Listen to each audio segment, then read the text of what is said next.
हेमंत सोरेन 60-40 कह रहे हैं, तो आपने अच्छा नारा लगाया था, क्या कहा? 60-40 नहीं चल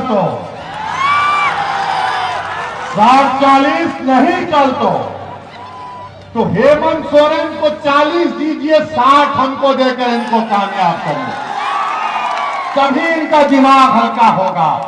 अब इतना तो हेमंत सोरेन के लिए काफी है, थोड़ा मोदी पे भी बोलते हैं, वरना कांग्रेस के लोगों में तो रात में नींद नहीं आएगी। हेमंत सोरेन को भी जरा बेचैनी होगी, करवटें लेंगे कि ये क्या क्या सच्चाई को बयान करके चला गया। फिर कोई कांग्रेसी बोलेगा या हेमंत सोरेन के पास का बोलेगा, मोदी को नहीं बोले। अरे मोदी को तो हम ही बोल रहे हैं, 9 साल से तुम तो गूंगे बनकर बैठे हो, और इसीलिए हमको बदनाम किया जाता है कि असदुद्दीन अवैसी भड़काऊ भाषण देता है। अरे अगर गरीबों के जुल्म को बयान करना भड़काऊ भाषण है तो सुन लो हेमंत सोरेन, मैं भड़काऊ भाषण देता रहूंगा। अगर हमारी बहन और हमारी मां बैठी हुई है, उनके बेटे और औलाद के लिए इंसाफ की बात करना अगर भड़काऊ भाषण है, तो मुझे फक्र है कि अल्लाह ने मुझे भड़काऊ भाषण बोलने की सलाहियत दी। तुम्हारे बाप दादा के पास विकल्प नहीं था, वो हालत मजबूरी में लोगों का साथ देते थे।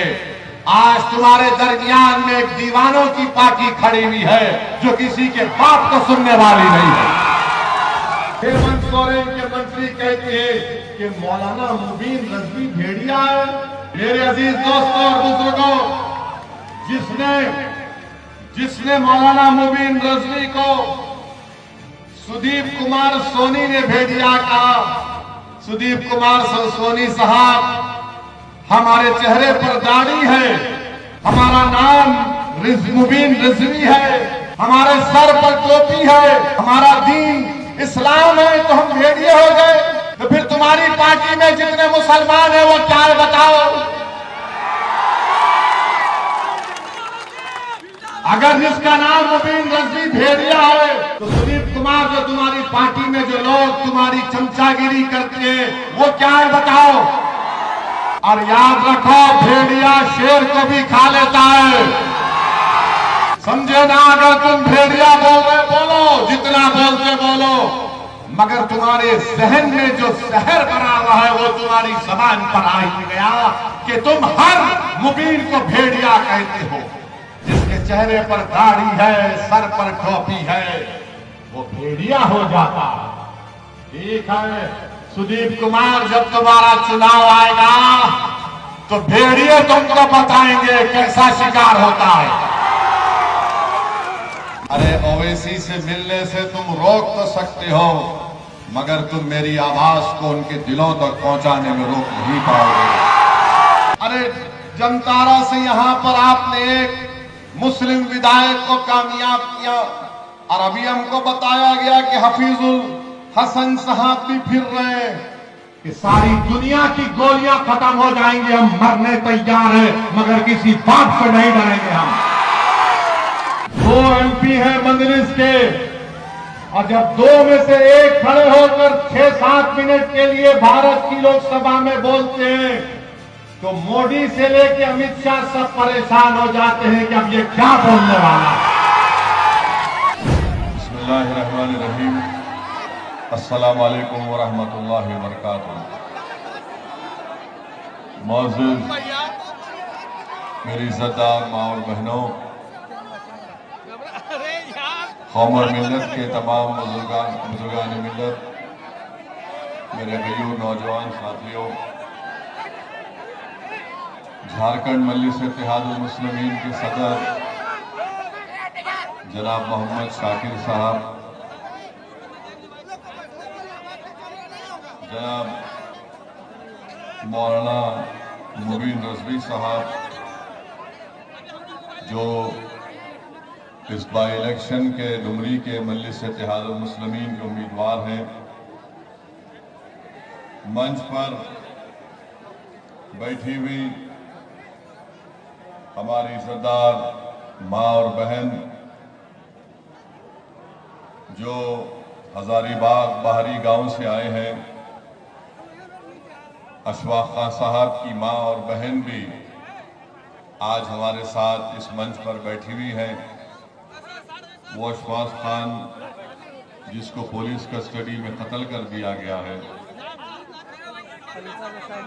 फैसल इमाम साहब, समीर अली साहब, इंतखाब आलम साहब, मंसूर आलम साहब, खैस अंसारी साहब, मोहम्मद कोल साहब जो कौमी सदर हैं कोल की तंजीम के, असदुल हक साहब उफ बबलू मुखिया साहब, हाजी तनवीर साहब, MN खां साहब, कामरान खां साहब, मेरे अजीज़ दोस्तों और बुजुर्गों, मैं सबसे पहले आप तमाम का दिल की गहराइयों से शुक्रिया अदा करता हूं कि आपने अपना कीमती वक्त निकालकर आज की इस जनसभा में आपने शिरकत की। आप तमाम का बेहद शुक्रिया कि आज इतनी बड़ी तादाद में आप यहाँ पर आए हैं। मेरी आपसे गुजारिश है और मैं आपका शुक्रिया भी अदा करना चाहूँगा कि 2019 में भी मैं यहाँ पर आया था इसी ग्राउंड पर, और उस वक्त भी आपसे आपके दरमियान में खड़े होकर मुझे कुछ बोलने का मौका अल्लाह सुब्हाना व तआला ने दिया था। आपने मंजलिस के उम्मीदवार को उस वक्त भी अपनी दुआओं से और वोट से नवाजा था, और उस वक्त हमारे उम्मीदवार मौलाना मुबीन रजवी साहब थे जो आज भी हैं। आपने 2019 में जो हमको वोट दिया, आपका बेहद शुक्रिया। अल्लाह आप तमाम को सलामत रखे। मेरी आपसे गुजारिश ही है कि 5 सितंबर को जो दोबारा इलेक्शन होने जा रहा है, आप तमाम लोग ज़रूर अपने वोट का इस्तेमाल करिए और मजलिस के उम्मीदवार का इंतखाबी निशान पतंग छाप है। पतंग छाप पर बटन दबाकर आप अपने इत्तेहाद को कामयाब करिए, अपने सियासी शऊर को कामयाब करिए और इस विधानसभा के विकास के लिए, इस विधानसभा में गरीबों और मजलूमों की विकास के लिए, झारखंड की कमज़ोर और मजलूम आवाम की इंसाफ के लिए एक आवाज़ को आप झारखंड के विधानसभा में भिजाइए। आज मैं आपको बड़ी जिम्मेदारी के साथ ये बात कह रहा हूं कि जब तक आप अपने वोट से मुत्तहिद होकर, इत्तेहाद पैदा करके आप अपने वोट से मजलिस के उम्मीदवार को कामयाब नहीं करेंगे, याद रखिए मेरी इस बात को कि आपसे कभी इंसाफ नहीं होगा। आपके गांव में, आपके विधानसभा में विकास का काम नहीं होगा। अगर आप ये समझते हैं कि हम सिर्फ वोट डालने वाले बन गए हैं और हमारे वोट डालने से हमसे इंसाफ होगा, हमारे वोट डालने से जिस तरह हजारीबाग में अशफाक खान को मार दिया गया उसके परिवार को इंसाफ मिलेगा, अगर आप ये समझ रहे हैं कि जिस तरीके से आज आए दिन झारखंड में मॉब लिंचिंग के जरिए से लोगों को मार दिया जाता है, वो रुक जाएगा, वो नहीं रुकेगा। मेरी इज्जतदार माँ और बहनों, मेरे बुजुर्गों, मेरी इस बात का आप यकीन कर लो, ये उसी वक्त रुकेगा जब आपके लिए लड़ने वाला कोई एक MLA होगा जो झारखंड में जहां कहीं भी किसी गरीब, आदिवासी, मुसलमान या दलित पर जुल्म होगा, वो दौड़ता हुआ उस पीड़ित परिवार के दरमियान में पहुंचेगा, उनकी लड़ाई को अपनी लड़ाई समझेगा, उनकी तकलीफ को अपनी तकलीफ समझकर वो इंसाफ की लड़ाई लड़ेगा। जब तक आप इस बात को नहीं समझेंगे, याद रखिए ये जुल्म जारी और सारी रहेगा। मुझे अफसोस इस बात का है कि अभी हम सुन रहे थे कि यहाँ पर मुख्यमंत्री आए थे, हेमंत सोरेन साहब, और उन्होंने आकर ये कह दिया कि झारखंड में कोई मॉब लिंचिंग नहीं हुई है। हम झारखंड के मुख्यमंत्री को याद दिलाना चाहते हैं, शायद वो इतना काम कर रहे हैं कि आजकल बहुत सी चीजों को भूल जाते हैं, या फिर उनकी उम्र भी बढ़ रही है, नहीं मालूम। मैं मुख्यमंत्री को याद दिलाना चाहूंगा कि हमारे मंच पर अशफाक खान की मां और बहन बैठी हुई है। मुख्यमंत्री, क्या आपको अशफाक खान की मौत मालूम नहीं हुई कि आज अशफाक खान की मां को और उसकी बहन को हमारे मंच पर आना पड़ा आपको आईना दिखाने के लिए कि अशफाक खान की मौत तुम्हारी हुकूमत में, तुम्हारी पुलिस स्टेशन में उसकी हत्या कर दी गई थी। हम यहां के मुख्यमंत्री को याद दिलाना चाहेंगे जिन्होंने कहा कि मॉब लिंचिंग नहीं हुई, तो फिर सिकनी गांव में रामगढ़ में शमशाद अंसारी को किसने मारा? क्या कोई आसमान से उतर कर आए और मारकर उड़कर चले गए? शमशाद अंसारी को मारने वाले इसी जमीन पर रहने वाले जालिम लोगों ने शमशाद अंसारी को इसलिए मार दिया क्योंकि उनको मालूम है कि हेमंत सोरेन कुछ नहीं करेगा, वो उनका आदमी है, इसलिए शमशाद अंसारी को मार दिया गया।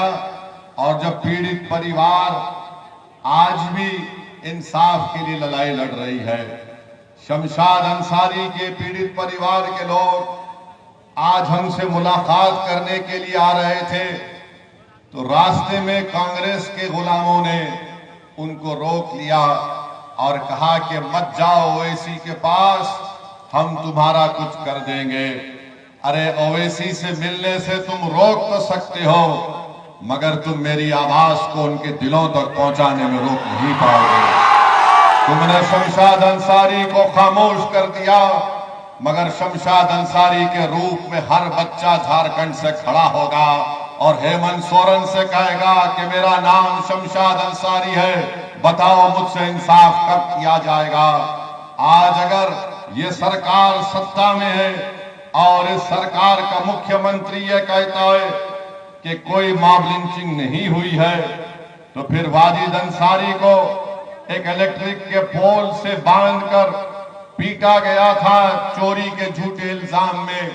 इसी साल अप्रैल 2023 में महू टोली में वाजिद अंसारी को मार दिया गया।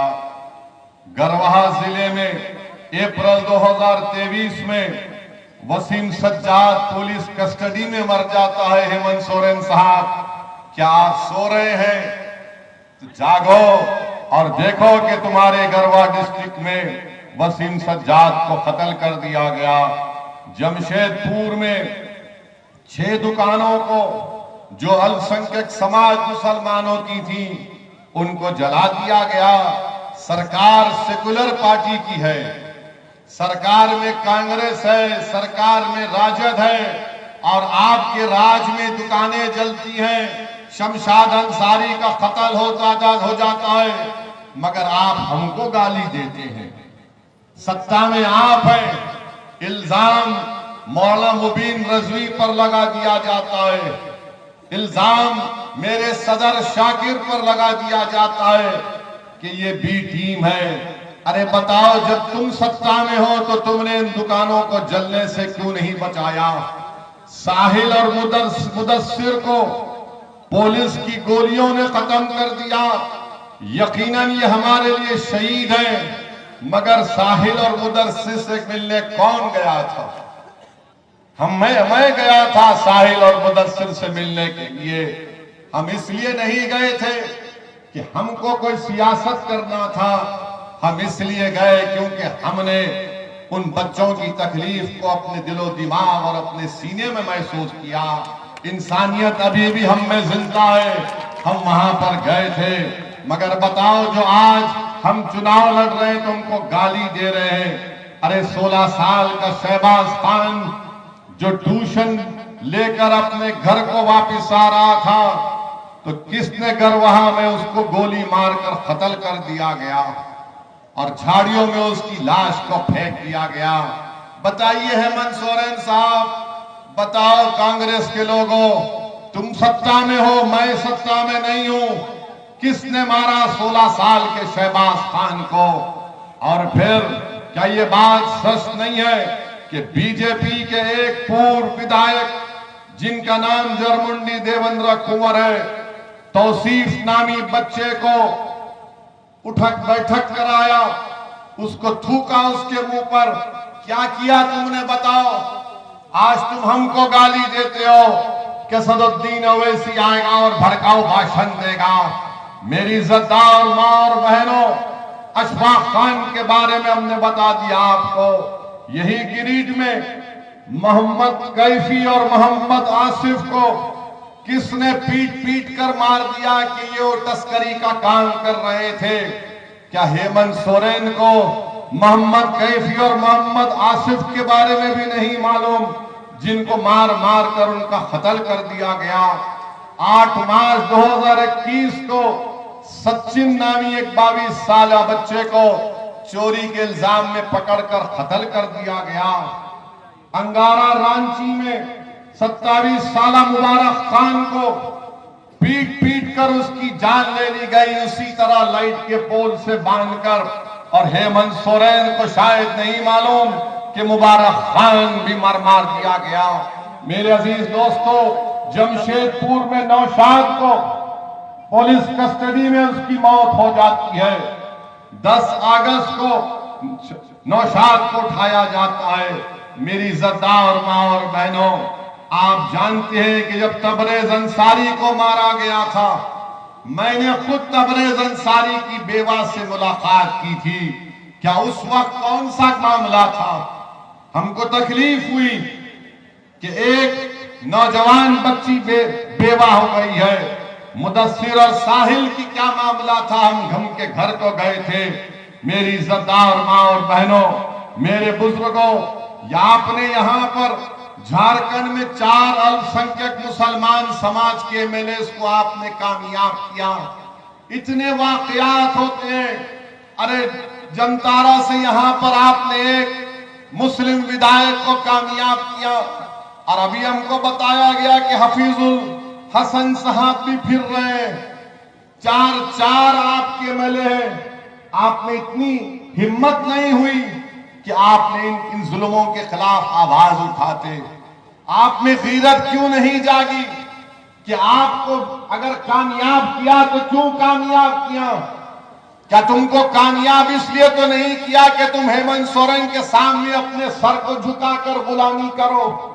तुमको कामयाब इसलिए किया कि तुम गरीब और मजलूमों पर जब जुल्म होगा तो तुम उनकी आवाज बनोगे।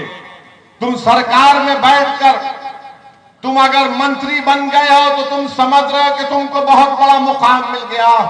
अरे जब अल्लाह ने तुमको मुकाम दिया तो तुम उस मुकाम को इस्तेमाल करो गरीबों के इंसाफ के लिए। मगर इतने लोगों को मार दिया गया और यहां पर हेमंत सोरेन की सरकार इस पर कोई कार्रवाई नहीं करती है। मेरे अजीज दोस्तों और बुजुर्गों, यहां पर एक विधायक साहब हैं, उन्होंने ये भी कह दिया था कि अगर मुझे कोई इबादतगाह बनाना पड़े तो मैं अपना गुर्दा बेच दूंगा। कहा था ना, मैं अपना गुर्दा बेच दूंगा। अरे इतने लोग मारे गए, तुम्हारा गुर्दा छोड़ो, तुम्हारी जबान नहीं खुल रही है, तुम गुर्दा कहां तक जाओगे? उस विधायक ने कहा था कि मैं अपना गुर्दा बेचकर इबादतगाह को बना दूंगा। अरे तुम क्या बनाओगे हमको नहीं मालूम, मगर तुम झारखंड की जनता को तो बेवकूफ बना रहे हो, उनका मजाक कर रहे हो और वो मौत की आगोश में चले जा रहे हैं। मेरे अजीज दोस्तों और बुजुर्गों, आप देखते हैं कि बोकारो में, चक्रधरपुर में क्या क्या तकारीर नहीं की गई थी, क्या क्या भाषण नहीं दिया गया था। अगर हम उस पर बोलना शुरू करेंगे तो फिर एक